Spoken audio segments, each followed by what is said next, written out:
Don't throw out those turkey bones. Today I'm going to show you a quick way that you can turn those bones after you cook your Thanksgiving turkey into liquid gold. So I have in this pot all of the bones from the turkey. I'm going to add a few simple things that you probably already have in your kitchen and show you how to turn that into some delicious broth.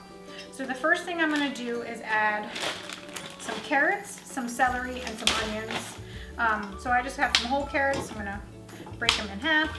Throw them in here.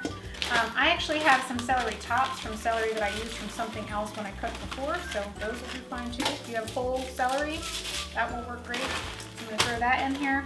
I have a bag that I keep in my freezer just of onion peels when I'm cooking, so I don't have to use a whole onion. If you don't have onion peels like I do, you can just take a whole onion, chop it in half, and throw it right in that pot as I make a mess here.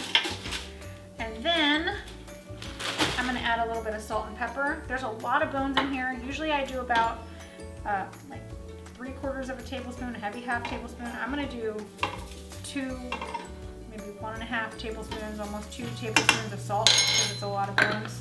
This turkey was almost 22 pounds. Peppercorns. I'm just literally going to sprinkle some in there, give it some good flavor. Bay leaves. Toss a few of those in here. I like to add fresh ginger root to my broth. If you don't have it, that's okay, but if you have it, it's a good add. The next thing, you may or may not have these things, but we actually process birds on our own homestead, so we save these feet, y'all. This is where it's at. This is gonna make it really good. You may or may not have the feet. If you do, throw them in there. If you don't, that's okay too. Got feet. This is neck. This thing is huge. If you have the neck, throw that in there. Y'all know what this is? The liver. Put that in there. It's gonna give a good flavor. And here we have a heart. So I'm gonna put all that in there. If you don't have it, that's okay. But if you do, I highly recommend it. It's gonna add a lot of super oopy goopy gelatinous goodness to your broth. What am I missing? I have salt, pepper, bay leaves, carrots, celery, onions. Last secret ingredient, splash of apple cider vinegar. Okay, do a big splash. And the reason I put that in there is because it helps draw out the nutrients from the bones. So what I'm going to do next is I'm going to take this, I'm going to fill it with cold water, the coldest water I can get out of my sink, and I'm going to fill it so it just covers everything in my pot. I'm going to put it on my stove top, wait till it gets to a simmer. I don't like to let mine get to a boil. I know some people do that, but I like to just get mine to a simmer, and I'm going to let it go for about 18 hours. Okay, so those are my tricks. That's what I'm going to do, and I'll check back in with you guys in about 18 hours. So cold water, just till it covers everything. Don't let it get to a boil, and check back in 18 hours.